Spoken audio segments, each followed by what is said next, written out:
નમસ્કાર દોસ્તો, સ્વાગત છે ઇન્સ્પાયર ગુજરાતમાં આપ સૌ દોસ્તોનું। અને દોસ્તો, આજના આ સેશનની અંદર વાત કરવી છે આપણે આપણા પાડોશી દેશ બાંગ્લાદેશની। દોસ્તો, બાંગ્લાદેશની અંદર હાલત સાવ ખરાબ છે। બાંગ્લાદેશની અંદર એટલી હદે હાલત ખરાબ છે કે ત્યાં રસ્તામાં હિન્દુઓ છે એમને જીવતા સળગાવવામાં આવે છે। ત્યાં રસ્તામાં ઉપર એમના ઉપર ભીડ એટલે કે મોબ લિન્ચિંગ છે એ કરવામાં આવે છે। તો શું કામ આ વસ્તુ એ હાલમાં બાંગ્લાદેશમાં આ જન્મી છે, આ થઈ છે, અને આના પછી હવે ભારત સરકારે શું કરવું જોઈએ, અહીંયા ભારત સરકારનું હવે શું સ્ટેન્ડ છે એના ઉપર કરીએ ચર્ચા। અને આપનો પણ શું મંતવ્ય છે એ ચોક્કસથી આપ કોમેન્ટ બોક્સની અંદર જરૂરથી લખજો। તો વાત શરૂ થઈ છે બાંગ્લાદેશની અંદર। તમને ખ્યાલ છે કે બાંગ્લાદેશની અંદર 2024ની અંદર સરકાર ઓગસ્ટ મહિનાની અંદર એ ઉતલી, એટલે કે સરકાર જે શેખ હસીનાની સરકાર હતી એ શેખ હસીના તેના રાષ્ટ્રપતિ હતા, અને એ શેખ હસીના છે એ ત્યાંથી એની કેટલાક નિર્ણયોને કારણે એના દ્વારા એના સામે આંદોલનો થાય છે। યુવાનો છે બાંગ્લાદેશના રસ્તા ઉપર આવે છે, અને બાંગ્લાદેશના તમામ યુવાનો એ રસ્તા ઉપર આવે છે। શેખ હસીનાએ કેટલાક યુવાનો ના જીવ ઉપર જે છે જોખમ લીધું, અને એને કારણે શેખ હસીનાની સરકાર પડી। શેખ હસીનાએ બાંગ્લાદેશ છોડવું પડ્યું, પણ શેખ હસીના બાંગ્લાદેશ છોડી અને સીધું ભારત આવે છે, અને ભારતની અંદર આજની તારીખે શેખ હસીના છે એમને અસાઇલમ એટલે કે શરણાર્થી જે છે એ મળ્યું છે। ભારતની અંદર હાલમાં પણ બાંગ્લાદેશની અંદર શેખ હસીના, બાંગ્લાદેશના રાષ્ટ્રપતિ, ભૂતપૂર્વ રાષ્ટ્રપતિ શેખ હસીના એ શરણાર્થી તરીકે હાલ ભારતમાં દિલ્હીમાં રહ્યા છે। હવે વાત એ છે કે દિલ્હીમાં રહ્યા છે તો શું કામ રહ્યા છે, એમની જે દીકરી છે એ અહીંયા છે, ભારતમાં છે, એ એટલા માટે રહી રહ્યા છે। ભારતે તમામ નિયમો, પ્રોટોકોલો, આ બધી જ વસ્તુઓ જોઈ અને શરણાર્થી તરીકે બાંગ્લાદેશના જે ભૂતપૂર્વ રાષ્ટ્રપતિ શેખ હસીના એને ત્યાં સ્થાન આપ્યું છે, ત્યાં રહેવા દીધા છે। હવે આની સામે બાંગ્લાદેશના રાષ્ટ્રપતિને એટલે કે શેખ હસીનાને 1 મહિના પહેલા ત્યાંની જે સુપ્રીમ કોર્ટ છે એમના દ્વારા સજા એ સંભળાવવામાં આવી, અને મોતની સજા સંભળાવવામાં આવી। આ વસ્તુ તો હતી જ, પણ એવામાં એક ઘટના બને છે। એક ઘટના એટલે કે બાંગ્લાદેશની અંદર એક એવા યુવાન એનું મૃત્યુ થાય છે। હવે તમને એમ થશે કે મૃત્યુ થાય છે અને એનાથી આ હિંસા કઈ રીતે ભડકી, આખી વાત તો બાંગ્લાદેશની અંદર એક જે છે વ્યક્તિ, આ વ્યક્તિ છે, આ વ્યક્તિનું નામ છે શરીફ ઉસ્માન હાદી। આ વ્યક્તિ જે 2024માં બાંગ્લાદેશની સત્તાનો જે તખ્તો જે પલટાવવાની અંદર આ વ્યક્તિનો મેઇન ફાળો છે। આ વ્યક્તિ છે એ લેક્ચરર છે, લેખક છે, અને આ વ્યક્તિ જે વ્યક્તિનું નામ ઉસ્માન હાદી, આ ઉસ્માન હાદી બાંગ્લાદેશના યુવા નેતા છે। આ યુવા નેતાની એક કોઈક અજ્ઞાત એવા લોકો દ્વારા હત્યા કરી નાખવામાં આવે છે, અને આ હત્યા થઈ એના બાદ બાંગ્લાદેશના લોકો છે જેવી રીતે ઉકળતો ચરવું જે છે એ થાય એવી રીતે ભભૂકી ઉઠ્યા છે। બાંગ્લાદેશના તમામ લોકોનો રોષ છે ભભૂકી ઉઠ્યો છે।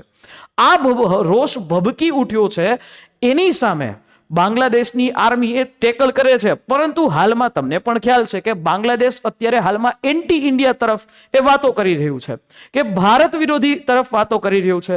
થોડા સમય પહેલા બાંગ્લાદેશના હાલના જે કાર્યકારી રાષ્ટ્રપતિ છે યુનુસ ખાન, એના જ એક સલાહકાર દ્વારા એક સ્ટેટમેન્ટ આપવામાં આવ્યું કે ભારતનું ચિકન નેક અને ભારતના જે 7 સિસ્ટર્સ આ બધા બાંગ્લાદેશમાં ભેળવી દેવા જોઈએ, અને ચાઇના છે એને આમંત્રણ આપે છે બાંગ્લાદેશની અંદર આવવાનું ચિકન નેક પાસે, અને આ બાજુથી યુએસએ છે તો યુએસએને પણ આમંત્રણ આપવામાં આવે છે। એટલે સદંતર એન્ટી ઇન્ડિયા સેન્ટિમેન્ટ એ અત્યારે હાલમાં ભારતની વિરુદ્ધમાં બાંગ્લાદેશમાં બની રહ્યું છે। હવે આ બન્યું છે તો આપણે તો ઈ છીએ કે 1971ની અંદર જ્યારે બાંગ્લાદેશનું અસ્તિત્વ નહોતું ત્યારે આપણે બાંગ્લાદેશનો જન્મ કરાવ્યો છે। આપણે જ એટલે કે ભારત જ આના માટે એ મા બાપ બધું છે, પણ આજે આ દીકરો છે એ કોઈના કયામાં રહ્યો નથી। ત્યારે વાત શેખ અહીંયા શરીફ ઉસ્માન હાદીની, ઉસ્માન હાદી જે ઇલકલાબ મંચ તરફથી એ લડતની અંદર, જે સરકાર ઉથલાવવાની લડતની અંદર એ હતા। આ જે વ્યક્તિ છે એને વિદ્રોહ કરવાની અંદર, જે જુલાઈમાં વિદ્રોહ થયો, છેવટે ઓક્ટોબરમાં સુધી ચાલ્યો, એ વિદ્રોહની અંદર આ મેઇન વ્યક્તિ હતો, મેઇન ફેસ હતો, મેઇન લીડર હતો। માત્ર 32 જ વર્ષની ઉંમર હતી। આ વ્યક્તિ છે એ શેખ હસીનાની જે નીતિઓ છે એની સામે વિરોધમાં હતો, અને આ જ રીતે આ વ્યક્તિએ 2026માં જે આવનારા સમયમાં જે ઇલેક્શન બાંગ્લાદેશમાં થવાનું હતું, કારણ કે બાંગ્લાદેશની અંદર હવે ઇલેક્શન છે એને સમય થઈ ગયો હતો. બાંગ્લાદેશનું ઇલેક્શન જાહેર થઈ ગયું હતું અને આ ઉસ્માન હાદી જેવું પોતાના પાર્ટીના પ્રચારની અંદર એ નીકળે છે અને 1-2 દિવસ થાય છે ત્યારે કોઈક અજ્ઞાત એવા લોકો દ્વારા એ મારી નાખવામાં આવે છે.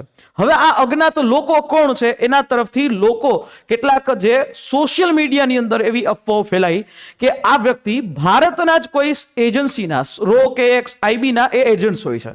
તો આવી વાત એ ત્યાં ફેલાઈ, એક ફેક ન્યૂઝ ફેલાણા અને આના કારણે આખી બાંગ્લાદેશની જનતાનો રોષ છે ભભકી ઉઠ્યો. બાંગ્લાદેશના તમામ લોકો જે બિન મુસ્લિમ લોકો છે એમને બધાને પકડી એમના ઓફિસ, એમના ઘર, એના ઉપર હુમલો કરી રહ્યા છે. તમામ હિન્દુઓ એમને ભેગા કરી રહ્યા છે. હિન્દુઓ જ્યાં પણ દેખાય છે એમની સાથે ગેરવર્તન કરી રહ્યા છે. એમના મહિલાઓ સાથે એ બળાત્કાર જેવી પણ ઘટનાઓ બને છે. આવી ઘટનાઓ છે એ અત્યારે હાલમાં હિન્દુ વિરોધી છે એ શરૂ થઈ રહી છે. હાલ વાત કરીએ કે આ ઉસ્માન હાદી કે જે યુનિસ સરકાર છે એમના ખૂબ ખાસ માનવામાં આવે છે અને એવું કહેવાય છે કે આ ઉસ્માન હાદી છે એનો હત્યાનો આરોપ જે છે શેખ હસીનાની પાર્ટી છે એ આવામી લીગના એક સ્ટુડન્ટ વિંગ બરાબર ફૈઝલ કરીમ એના ઉપર લાગ્યો અને ફૈઝલ કરીમ છે એને શેખ હસીનાનો જે છે સપોર્ટ છે.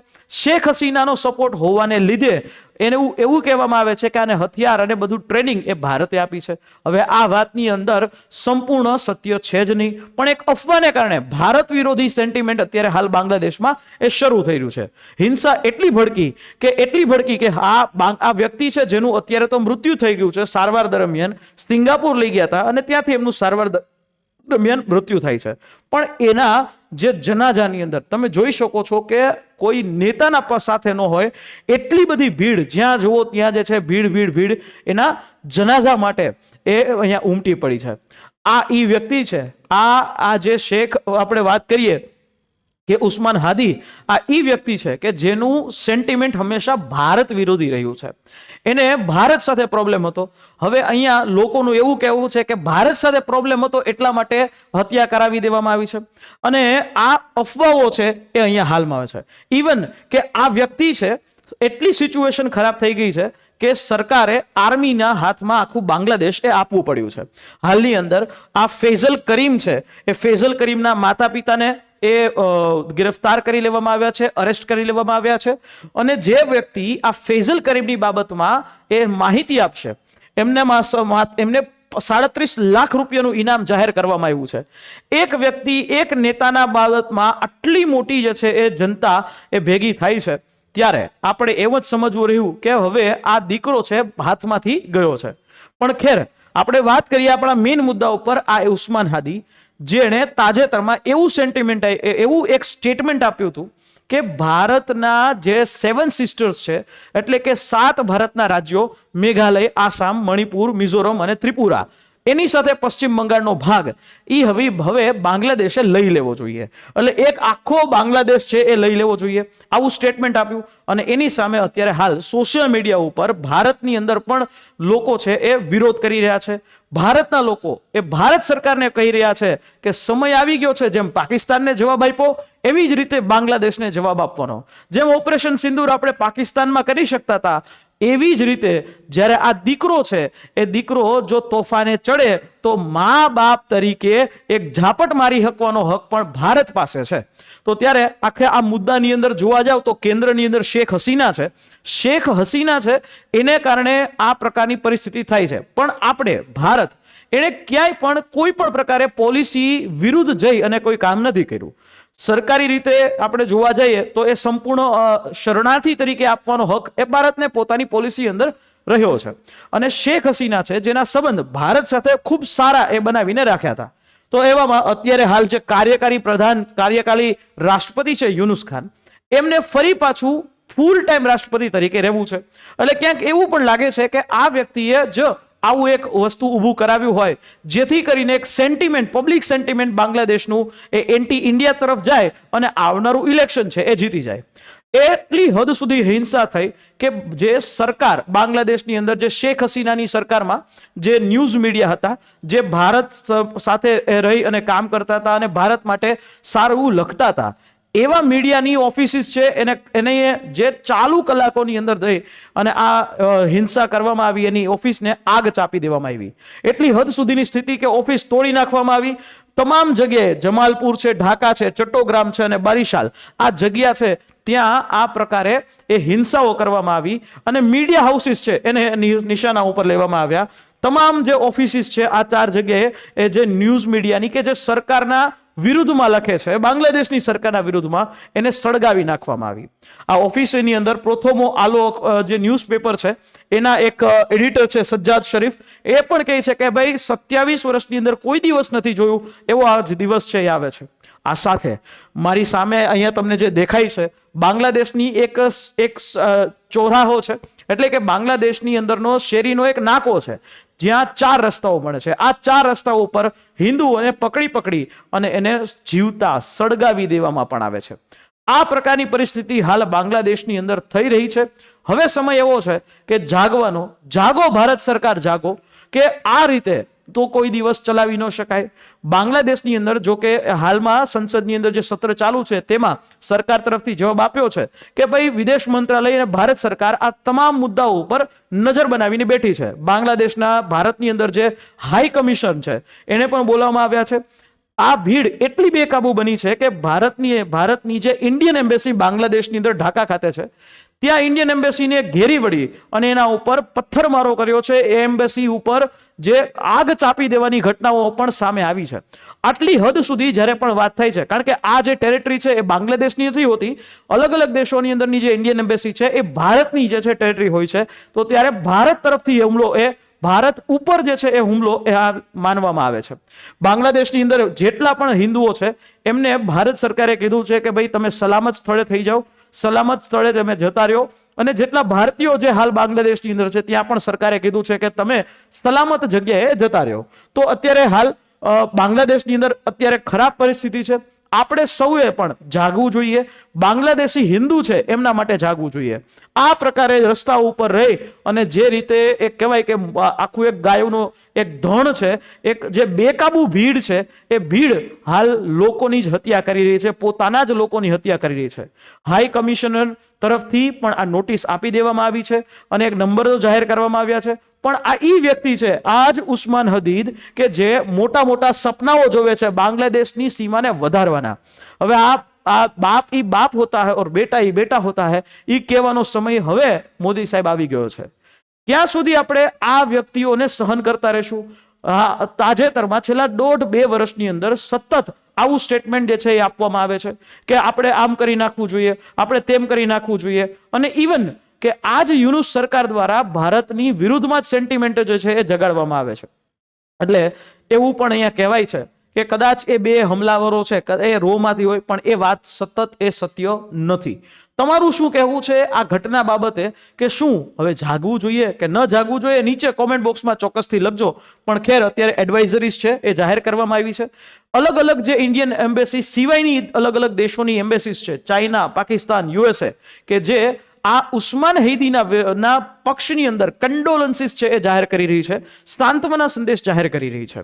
આનો મતલબ કે આ બધા જ લોકો છે એ એવું વિચારી રહ્યા છે કે ઉસ્માન હૈદી, કે જે એક પ્રકારે ભારત વિરોધી સેન્ટિમેન્ટ જગાવી રહ્યો હતો, ભારત વિરોધી જે છે એ પ્લાન કરી રહ્યો હતો, એ જ વ્યક્તિ છે એને મહાન શહીદ ગણાવી રહ્યા છે.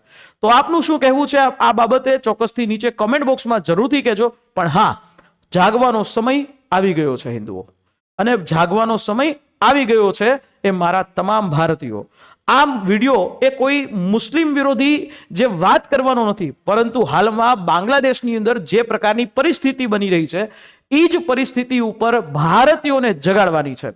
હા, આપણા સમાજની અંદર ઘણા બધા મુસ્લિમો પણ સાથે રહીને રહી છે. ભારત તો એવો દેશ છે કે જ્યાં બધા સાથે રહીને રહી છે. પણ જ્યારે આ પ્રકારના દેશોની અંદર જ્યારે અરાજકતા ફેલાય છે તો ક્યાંક એની અસર ભારતને પણ થઈ શકે છે એવું આપણે સૌએ વિચાર્યું રહેવું. પણ હા, કોઈ પણ પ્રકારના ભડકાઉ ભાષણોના લીધે આપણે ગેરમાર્ગે ન દોરાવવું જોઈએ, અને એ ગેરમાર્ગે ન દોરાવે તો જ આપણા સાચા ભારતીયો છે. આશા રાખીએ આ માહિતી ગમી હશે, અને જો તમને અમારા આ પ્રકારના એપિસોડ ગમતા હોય તો લાઈક ચોક્કસથી કરજો, સબસ્ક્રાઇબ કરજો, અને હા, તમે એક્સ પ્લેટફોર્મ પર મારી સાથે જોડાઈ શકો છો. જય હિન્દ.